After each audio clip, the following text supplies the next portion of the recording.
In front of me now are our top 5 recipe books of the month, all of which have a connection to Peru's history. So we'll get straight to it. So the first cookbook we'd recommend is one I struggle pronouncing, which is Larousse Gastronomique, which I think I pronounced that correctly for once. This is an incredible book. It's very encyclopedic. It gives you all the correct terminology, techniques. It's a really, really good book. And this was actually gifted to me by another chef I used to work with at St Agnes Hotel. And it's one I highly recommend you having on your shelf, without a doubt. The next one we shall move to was a book, very kindly gifted, by Emily Scott. And she gave us this book, which is Sea and Shore, which all the recipes in here are really nice and homely, very simple, clean cut. Yeah, it's a really, really beautiful book. Photography in it as well is incredible, and all the little stories and things in between. It's a really good read. You could literally sit in bed and just read this and feel all inspired. So that's a really, really nice book, Sea and Shore, Emily Scott. The next one we are going to move to was, I've been very lucky, another gift. This was gifted by an incredibly talented chef called Mark Poynton, where we ended up creating some steak knives for him, became good friends. He ended up then coming on the podcast, so we drove all the way up to Cambridge and filmed with him. And at the end of it, he gave me this incredible book called It's Just Food. Mark also, which I'm really happy for him and the team, it's incredible, recently won a Michelin star, which is a big, big deal. This one's really good, and it's a bit different because this gives you a bit of an insight into Michelin star cooking, and it really breaks it down to make it, it's not simple, but to make it pretty simple, that it's not overwhelming or too challenging to create that style of food. So honestly, It's Just Food by Mark Poynton. Check it out and you'll see what I mean.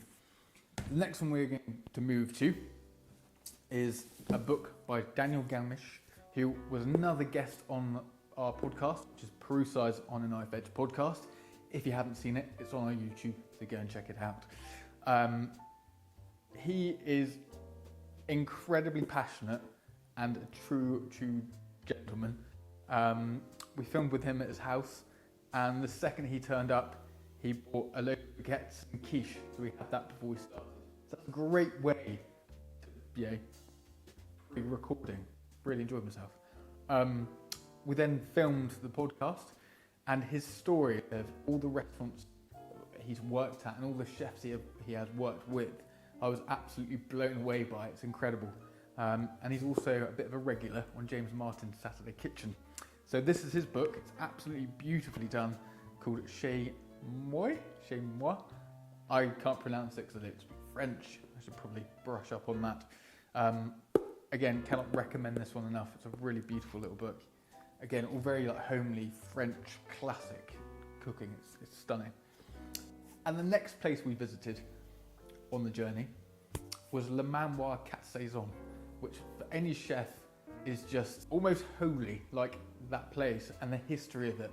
All the chefs who have worked in the kitchens there, like all the chefs it's produced, is just ridiculous. Like, you think of a famous chef, they've probably worked there, or they've had a connection who has worked there before, or their mentor has worked there. It's incredible. So we went to Le Manoir to film with Adam Johnson for Peru's On a Knife Edge podcast.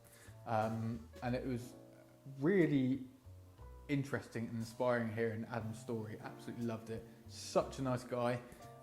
Turned out he has a bit of a Cornish link as well, so I'm hoping soon we'll be able to catch up and talk more food, maybe go for a beer. And after we filmed, I said, would you mind if I just walked around the grounds and took some footage? We can put that into the podcast to make it look all professional. And he said, yeah, no worries at all. He said, tell you what, come back in about half an hour or so and I'll sort you out something. So I thought, maybe I'll come back and there'll be a nice coffee there or a little biscuit. It was more than that. So I came back, met him at reception, and he said, I'll tell you what, come and follow me. So we walked through into the kitchen and met all the chefs in there. As we then continued to walk around Le Manoir, I went down this corridor and Adam was in front of me. He turned into this doorway and I just heard him going, "Hey Raymond, this is Dan." Turned around and Raymond Blanc was sat there at his desk, probably writing another beautiful cookbook. And we just had a real good laugh, good old chinwag. And at the end of it, did not expect it, they very kindly gave me this book, Simply Raymond, and also signed it. And it says, "Dan, Perusa knives are the best in the world and everybody needs one." It didn't say that, but it was very, very nice. So yeah, this is Simply Raymond. And again, this book is beautiful. It's so classic, so simple.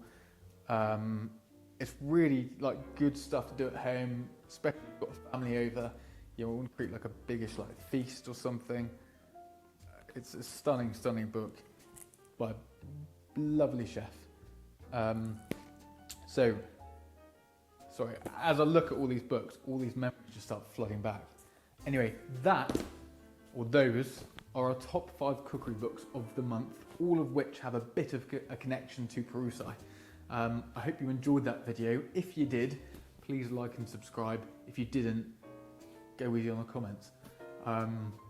Anyway, hope you all have a cracking week and we'll catch up again soon.